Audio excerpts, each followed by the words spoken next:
नमस्कार, prime time bulletin में आपका स्वागत है। मैं हूं माथी और आप देख रहे हैं स्वामी न्यूज। स्पॉन्सर्ड बाय सदगुरु इंटरनेशनल स्कूल अजमेर। अपने बच्चे के लिए सतगुरु इंटरनेशनल स्कूल किशनगढ़ में वकील की गिरफ्तारी के विरोध में अजमेर जिले के वकीलों ने आज न्यायिक कार्य से बहिष्कार किया। सभी अधिवक्ता एकत्रित होकर कलेक्ट्रेट पहुंचे। कलेक्ट्रेट पहुंचने पर पुलिस ने बैरिकेड्स लगाकर रोका और अग्निशमन वाहन से पानी की बौछार की, जिससे वकीलों में आक्रोश फैल गया। नाराज वकीलों ने नारेबाजी करते हुए विरोध दर्ज कराया और न्यायालय परिसर से पुलिसकर्मियों को बाहर कर दिया। जिस तरह किशनगढ़ के अंदर वहाँ के थाना अधिकारी भीकाराम काला द्वारा उनको गैर इलीगल तरह से उनको डिटेन किया गया और न्यायालय परिसर उठाकर अरेस्ट किया गया और जिस फर्जीवाड़े के मुकदमे उनको अरेस्ट किया उसके जो मुख्य आरोपी हैं वो खुलेआम घूम रहे हैं, थाने के अंदर घूम रहे हैं।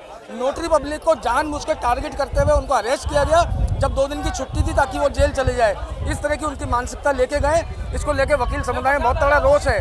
साथ ही जो हमारे पीड़ित वकील साहब थे वो उन पर इतना दबाव बनाया गया कि उनकी तबीयत खराब हो गई, वो अस्पताल में भर्ती रह गए। आज जनरल हाउस के दौरान उनकी तबीयत खराब हुई, डॉक्टर को बुलाकर उन पर ड्रिप लगाई गई है और वकील समुदाय पूरा रोष है। आज हम एसपी साहब को ज्ञापन देंगे, मांगे नहीं मांगी तो आंदोलन उग्र करेंगे।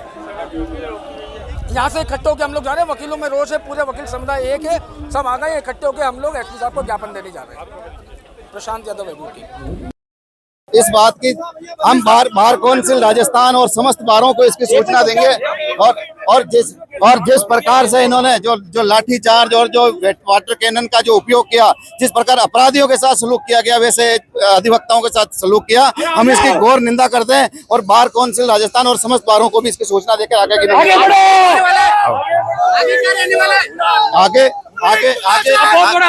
आगे पूरे बार काउंसिल राजस्थान को 11-12 दिन से किशनगढ़ के बार एसोसिएशन के बाल किशन के साथ जो कार्रवाई करी भीकाराम काला ने, वो देशतापूर्ण करी, इंटेंशन के रूप में करी और 12 दिन से सर कोई कार्रवाई नहीं हुई। प्रशासन ने कोई उन पर कार्रवाई नहीं करी।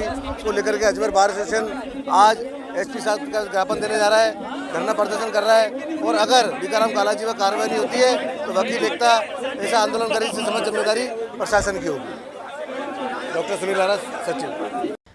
एवरेस्ट बेस कैंप ट्रैक की सफलता से लौटे मेयो कॉलेज अजमेर के विद्यार्थियों और शिक्षकों का आज कॉलेज परिसर स्थित स्टो क्लब में गर्मजोशी से स्वागत किया गया। यह कार्यक्रम आज दोपहर में आयोजित हुआ, जिसमें शिक्षकों, अभिभावकों और छात्रों की उपस्थिति ने माहौल को और भी खास बना दिया। इस साहसिक अभियान के दौरान विद्यार्थियों ने न केवल अपनी शारीरिक सहनशक्ति का प्रदर्शन किया बल्कि टीम भावना, नेतृत्व और आत्मविश्वास का भी परिचय दिया। कॉलेज प्रशासन ने इस उपलब्धि पर गर्व व्यक्त करते हुए सभी प्रतिभागियों को सम्मानित किया। सर 22 बच्चे मेयो कॉलेज से plus 3 teacher, Everest base camp जिसकी ऊंचाई 17,000 कोई 800 मीटर है, मेयो कॉलेज की फीट, मेयो कॉलेज की 150वीं वर्षगांठ पे हमने वहाँ पे अपने कॉलेज का झंडा लहराया भाई। कठिनाई तो बहुत सारी थी सर, मौसम की कठिनाई, फिर डिस्टेंस आने जाने का कोई 120 से 130 किलोमीटर कवर किया बच्चों ने पैदल। फिर ऑल्टीट्यूड अपने आप में एक बहुत बड़ी प्रॉब्लम होती है और वो भी खास अजमेर जैसे ड्राई एरिया से जाके वहाँ पे सस्टेन करना बहुत प्रॉब्लम थी, बट बच्चों ने बहुत अच्छे से ओवरकम किया उसको। एवरेस्ट बेस कैंप हम सभी 25 का पहली बार था। हम ट्रैकिंग हमने कोविड के बाद शुरू करी है। पहली बार हम कोई 12,500 फीट पे पहुँचे, उसके बाद लास्ट ईयर हम 15,000 फीट और इस बार हमने 17,500 फीट से ऊपर का लक्ष्य तय किया है। लगभग कितने बच्चे गए थे? 22 बच्चे और 3 टीचर थे इस ग्रुप में पूरे। कोई बच्चे की तबीयत वगैरह खराब हुई? थोड़ी बहुत ही अप डाउन चलती रहती है, बट एज अ ग्रुप हमने किसी को भी AMS छोटा मोटा प्रॉब्लम चलता है दैट इज़, लेकिन वो सब ठीक हो जाता है वहाँ जाकर। थोड़ा एक्लेमेटाइजेशन डेज होते हैं, फिर ब्रीदिंग एक्सरसाइज होती है, बॉडी को एक्लेमेटाइज करने का कुछ तरीका होता है। सबसे बेस्ट तरीका वहाँ ये रहता है कि आपको वाटर जो इनटेक है आपकी 4 से 5 लीटर तक होनी चाहिए। तो बच्चे का हम वो ध्यान रखते हैं डेली का, उनकी ऑक्सीमीटर से उनका पल्स रेट चेक करना, ये कुछ तरीके हैं जिससे हम उनकी बॉडी मॉनिटरिंग करते रहते हैं। कहीं मौसम खराब हुआ? मौसम हर रोज़ ही ख़राब होता है जी। वहाँ पे रात का टेम्परेचर -14 तक हमने अपने मोबाइल पे रिकॉर्ड किया है।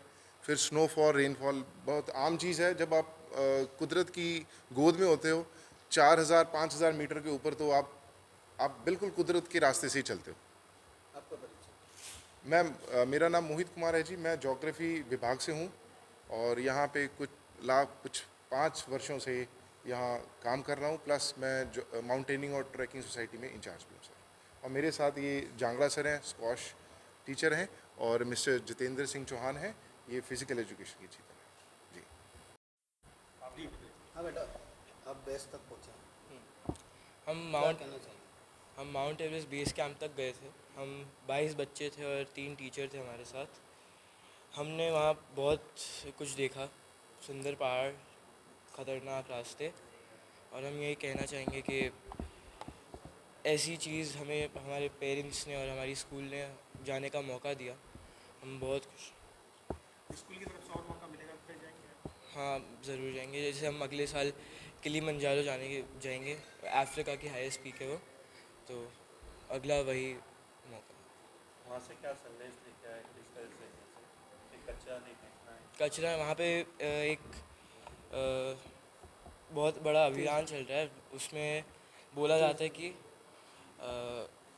कचरा नहीं फेंकना चाहिए, और वहाँ पे बहुत सारे वर्कर्स हैं जो कचरा साफ़ करते हैं। और वापस नीचे आते वक्त हमें एक बैग दिया गया है 1 kg का, जिसमें हम कचरा उठा के, और उनका वो चाहते हैं कि 80,000 किलो कचरा एवरेस्ट से हटाया जाए, और उसमें आप भी जाके 1 किलो कचरा नीचे लेके आ सकते हैं। उससे आप 80,000 कचरा हटाने में अपना बल। खाने पीने की कभी कभार हमें समस्या है, जैसे हम ज़्यादातर चीज़ें नहीं खा सकते थे क्योंकि उससे हमारे उल्टी और सर दर्द की जैसी दिक्कतें होती थी। तो हम ज़्यादातर वहाँ पे जो नॉर्मल चीज़ होती है, दाल भात बोलते हैं उसे, हम वो ही खाते थे। वहाँ से आने में कोई दिक्कत हुई क्या, क्योंकि पाकिस्तान और दुनिया में चाहिए? ऐसा हुआ था क्योंकि हमें ये डर था कि हम जब नीचे आ रहे होंगे तो फ़्लाइट्स कैंसिल हो जाएगी और हम नेपाल में ना फंसे रह जाए। मेरा नाम युवराज सिंह परिहार। सर हम एवरेस्ट बेस कैंप गए थे, और हमारा कुछ 10 से ज़्यादा दिन का ट्रैक था। हमारा चालू हुआ था लुकला से, और हम धीरे धीरे हमारा एल्टीट्यूड बढ़ते बढ़ते हम एवरेस्ट बेस कैंप गए, और उसके बाद आखिर में वापस लुकला तक आए।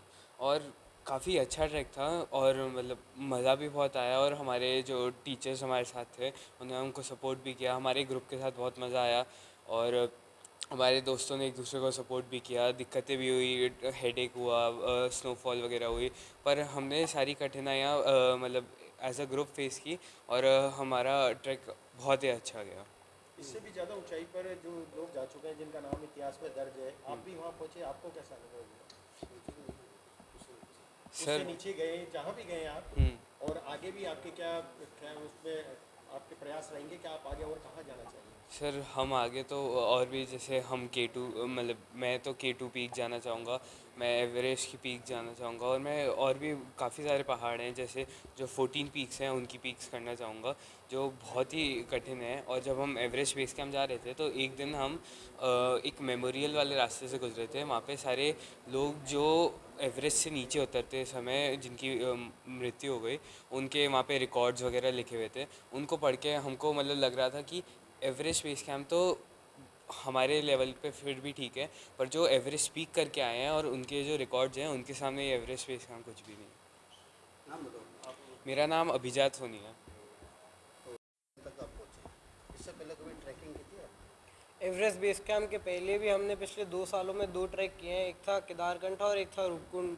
लेकिन एवरेस्ट से कंपेयर्ड वो ट्रैक इतने हार्ड नहीं थे, उस पर भी हमारे पास बड़ी टीम्स थी, वो भी हमने बहुत अच्छे से किया, और एवरेस्ट भी इतनी बड़ी टीम के साथ हमने बहुत अच्छे से किया है। तो पहले भी हमारा ट्रैकिंग एक्सपीरियंस रहा है। आगे क्या लक्ष्य है? आगे अभी स्कूल बहुत सारे ट्रैक्स और करवाने की सोच रही है। अभी साउथ अफ्रीका जाने की सोच रही है स्कूल। अभी तो वो बस आइडिया है, बट प्रिंसिपल सर से बात होगी, और हम भी चाहते हैं कि स्कूल हमको और ट्रैक्स पे लेके जाएं, और कठिन ट्रैक्स पे लेके जाएं, जिससे हमारा मतलब हमारी फिज़िकल फिटनेस भी टेस्ट हो और हम और चीज़ें भी एक्सपीरियंस कर पाएँ। कई अभिभावक अपने बच्चों को ऐसी जगह भेजने से डरते हैं, उनको क्या कहना चाहिए, क्या संदेश देना? बहुत पेरेंट्स होंगे जो अपने बच्चों को भेजने से डरेंगे, बट मैं उन पेरेंट्स को यही कहना चाहूँगा कि बच्चों के लिए ये बहुत ही अच्छा एक्सपीरियंस होता है, उनके लिए बहुत अच्छी अपॉर्चुनिटी होती है। तो उनको अपने बच्चों को ऐसे चांस देना चाहिए जिससे उनका बच्चा भी ये सब एक्सपीरियंस कर पाए। तो सारे पेरेंट्स को अपने बच्चों को भेजना चाहिए। आज किशनगढ़ क्षेत्र के सैकड़ों ग्रामीण जिला कलेक्ट्रेट कार्यालय पर एकत्रित हुए और जिला कलेक्टर और पुलिस अधीक्षक को ज्ञापन सौंपा। ग्रामीणों ने अधिवक्ता बालकिशन सुनारिया सहित कुछ लोगों पर फर्जी पावर ऑफ अटॉर्नी एवं दस्तावेजों के माध्यम से किसानों की जमीनें हड़पने का गंभीर आरोप लगाया। ज्ञापन में बताया गया कि बालकिशन सुनारिया ने कई मुकदमों में फर्जीवाड़ा कर भूमाफियाओं को कानूनी सहायता उपलब्ध करवाई, जिससे किसानों की पुश्तैनी जमीनें छीनी गई। हम जोगियों का नाडा से आए हैं। हमारी 27 बीघा ज़मीन को फर्जी पावर ऑफ अटर्नी बना के किसी के नाम बेचान कर दिया है, जिसमें बालकिशन सुनारिया ने पावर ऑफ अटर्नी बनाई है और जिसमें षड्यंत्रकर्ता BRG ग्रुप के गैंग है उनकी, जिसमें गणेश नाथ भोजराज गुजर है, नारूनाथ है, कैलाश गुजर है, उसमें पटवारी मनीषा गुजर है, नरेश जैन गिरदावल है, तहसीलदार किशनगढ़ और रजिस्ट्रार, ये सभी मिलके हमारी ज़मीन को हड़पने का काम किया है। इसमें पुलिस जो किशनगढ़ थाने से CI साहब है बीकाराम जी काला, उन्होंने पहली बार ये अच्छा काम किया है और बालकिशन सुनारिया को गिरफ्तार किया है। और हमारी ज़मीन का जो मुकदमा है वो मदनगंज थाने में दर्ज है।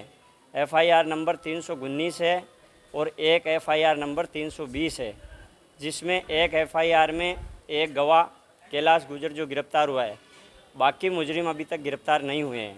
अब आप क्या चाह रहे हैं? हम ये चाह रहे हैं कि हमारी ज़मीन में जो भी मुजरिम हैं सभी की जांच हो और सभी गिरफ्तार हो। और हम आज कलेक्टर साहब को भी ज्ञापन देने आए हैं, मुख्यमंत्री साहब को भी ज्ञापन दिया है, उसमें CBI जांच SOG जांच हो और जितने भी मुजरिम हो सभी को गिरफ्तार किया जाए।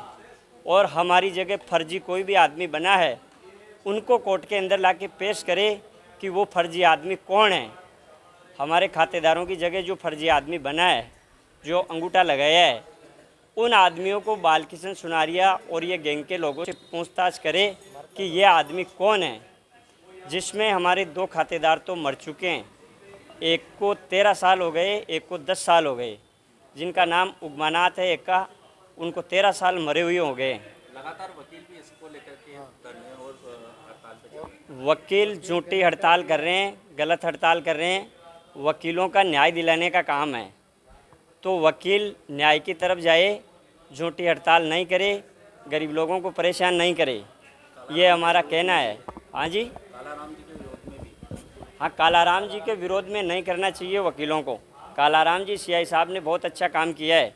उन्होंने बालकिशन सुनारीवाल एडवोकेट को गिरफ्तार किया, वो गलत है, तभी उसको गिरफ्तार किया, फिर भी वकील हड़ताल कर रहे हैं, तो ये गलत है। मेरा नाम राजूनाथ है, हम जोगियों का नाडा से आए हैं और करीब हम 60-70 लोग ग्रामीण या कलेक्टर साहब के पास और SP साहब के पास ज्ञापन सौंपने के लिए आए हैं।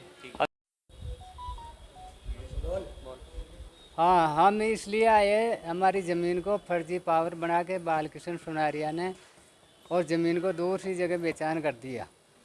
और ग्राम जोगियों का नाडा से हम आए हैं, उन्होंने 200 बीघा ज़मीन का गमन कर दिया बालकिशन सुनारिया ने। और जो बीकाराम जी काला है उसने बढ़िया कार्रवाई करी, उनको गिरफ्तार किया, तो वकीलों ने हड़ताल कर दी। क्यों करी झूठी हड़ताल? उन्होंने कागज़ देखना चाहिए ना उनका, भाई इसने काम पैसा खा के काम किया है इन्होंने, क्यों किया ऐसा काम? और वकीलों को पैसा दिया है कि उन्होंने?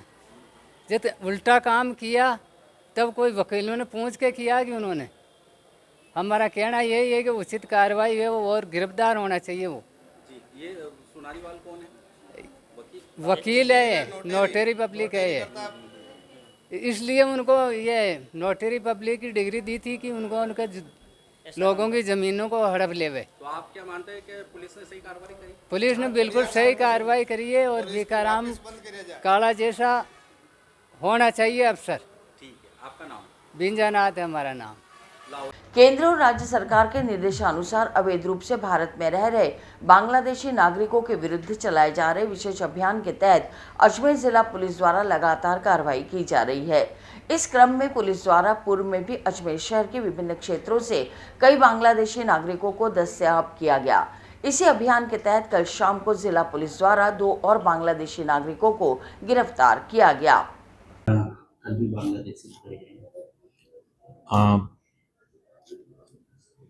पुलिस मुख्यालय के निर्देशानुसार श्रीमान नाई साहब और एस साहब के नेतृत्व में एक टीम स्पेशल टास्क फोर्स गठित की गई थी। तो उनके निर्देशन में कार्रवाई करते हुए थाना गंज द्वारा जो स्पेशल टास्क फोर्स के साथ मिलकर इंटेलिजेंस के समन्वय से कल 2 बांग्लादेशी पकड़ने में सफलता हासिल की है, जिसमें दोनों के नाम रबीउल इस्लाम और हलीमा खातून जो पति पत्नी के रूप में यहाँ रह रहे हैं। अभी तक कुल 31 बांग्लादेशी है जो इस वर्ष पकड़े जा चुके हैं। अजमेर पुलिस ने होटल नाज अग्निकांड मामले में सख्त कार्रवाई करते हुए होटल के मालिक राजेंद्र कुमार और प्रबंधक श्रीकांत पांडे को गिरफ्तार कर लिया है। यह अग्निकांड 6 लोगों की जान ले चुका है, जिनमें 3 पुरुष 2 महिलाएं और 1 बालक शामिल है। 1 मई की घटना है जिसमें दिग्गी चौक के अंदर होटल नाज थी, उसमें आगजनी की दुर्घटना हुई थी। उसके अंदर 6 जाने गई थी, जिसमें 3 पुरुष 2 महिलाएं 1 बच्चा था। तो इसकी जांच की मामला गंभीर प्रकृति का होने से इसमें जो होटल की अनियमितता पाई गई थी, इसके अंदर संचालन आपातकालीन निकासी का अवरुद्ध होना, नियमों का उल्लंघन होना, इन सब कारणों से जुर्म प्रमाणित पाने से धारा 105 BNS में से होटल संचालक राजेंद्र कुमार माड़ी और प्रबंधक श्रीकांत पांडे को गिरफ्तार किया गया। सर, इन धाराओं में और किसने शिकायत दर्ज कराई? इसमें मुकदमा दर्ज बता रेहाना निवासी दिल्ली, इनके पति भी इसमें एक्सपायर हुए हैं और धाराएँ इसमें है 105 BNS और 125 दोनों के अंदर गिरफ्तार किया गया। न्यायालय में आज पेश किया जाएगा। अनुसंधान में पाया गया, उसी आधार पर गिरफ्तारी हुई है। नियमितता और सुरक्षा नियमों की काफ़ी इसमें अवहेलनाएँ थी, क्योंकि होटल संचालन को जानकारी होनी चाहिए, इससे जान भी आ सकती थी, इसलिए इन अवहेलनाओं के कारण जो गंभीर धाराओं में इसको गिरफ्तार किया गया। हरि सेवा उदासीन आश्रम सनातन मंदिर परिसर में ऑपरेशन सिंदूर के शहीदों और पहलगाम पीड़ितों को भावपूर्ण श्रद्धांजलि सभा का आयोजन किया गया। सर्वप्रथम भारत माता की तस्वीर पर दीप प्रज्वलन कर सभा की शुरुआत हुई। यह आयोजन महामंडलेश्वर स्वामी हंसराम उदासीन के पावन सानिध्य में संपन्न हुआ। भारत माता की जय।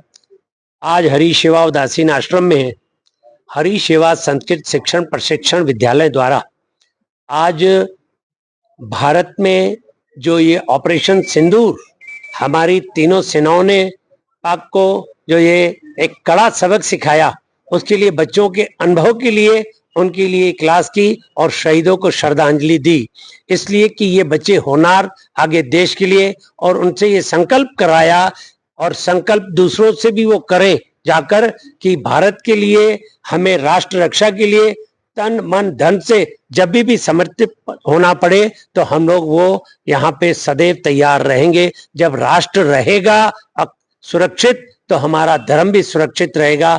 ये चीज आज बच्चों ने भी बौद्धिक दी, और जो हमारे पूर्व तीनों सेना के सैनिक यहाँ आज थे, आज उनका हरि सेवा द्वारा सम्मान किया गया। इसीलिए आज ये ऑपरेशन सिंदूर जिस प्रकार से चल रहा है, अभी ये खत्म नहीं हुआ है। माननीय मोदी जी ने कहा है जब तक ये उग्रवादी जिन्होंने पहलगाम की घटना को अंजाम दिया या इससे पूर्व भारत में घटना की इन्होंने आतंकवाद की, उनको हम पाकिस्तान का नाम लिए बिना कहा कि जहां पर भी होगा उनको मिट्टी में मिला देंगे। अब वो अभी फिलहाल तो सब पाकिस्तान में देखे, पर पाकिस्तान के बाद भी कहीं मिलेंगे तो उनको मिट्टी में मिलाएंगे। हम लोग उनके लिए भी प्रार्थना करते हैं कि हमारे राष्ट्र को, हमारे देश को अखंड और ऐसे यशस्वी प्रधानमंत्री, और उन सैनिकों के लिए भी प्रार्थना करते हैं जो भारत माँ के लिए सदैव तत्पर हैं। हम उनको भी नमन करते हैं और उनके भी स्वस्थ और दीर्घ रहकर बॉर्डर पे इस धर्म युद्ध को लड़ने की जो उनको साहस प्रदान हो, इसीलिए आज हम लोगों ने ये धर्म सभा रखी थी सत्संग हाल में। भारत माता की जय। पीपल पूर्णिमा के मौके पर जयपुर घाट पर पुष्कर राज दिव्य महाआरती महासंघ की ओर से 3 मंचों से सरोवर की महाआरती की गई। संस्थापक अजय शर्मा ने बताया कि महाआरती से पहले ज्योतिषाचार्य पंडित कैलाशनाथ दाधीज के आचार्यत्व में सरोवर का पूजन व दुग्धाभिषेक किया गया। उसके पश्चात पंडित चंद्रशेखर गौड़ के सानिध्य में 3 मंचों से महाआरती की गई।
और इसी के साथ ये समाचार बुलेटिन यही समाप्त होते हैं। मुझे दीजिए इजाज़त। देखते रहें स्वामी न्यूज़।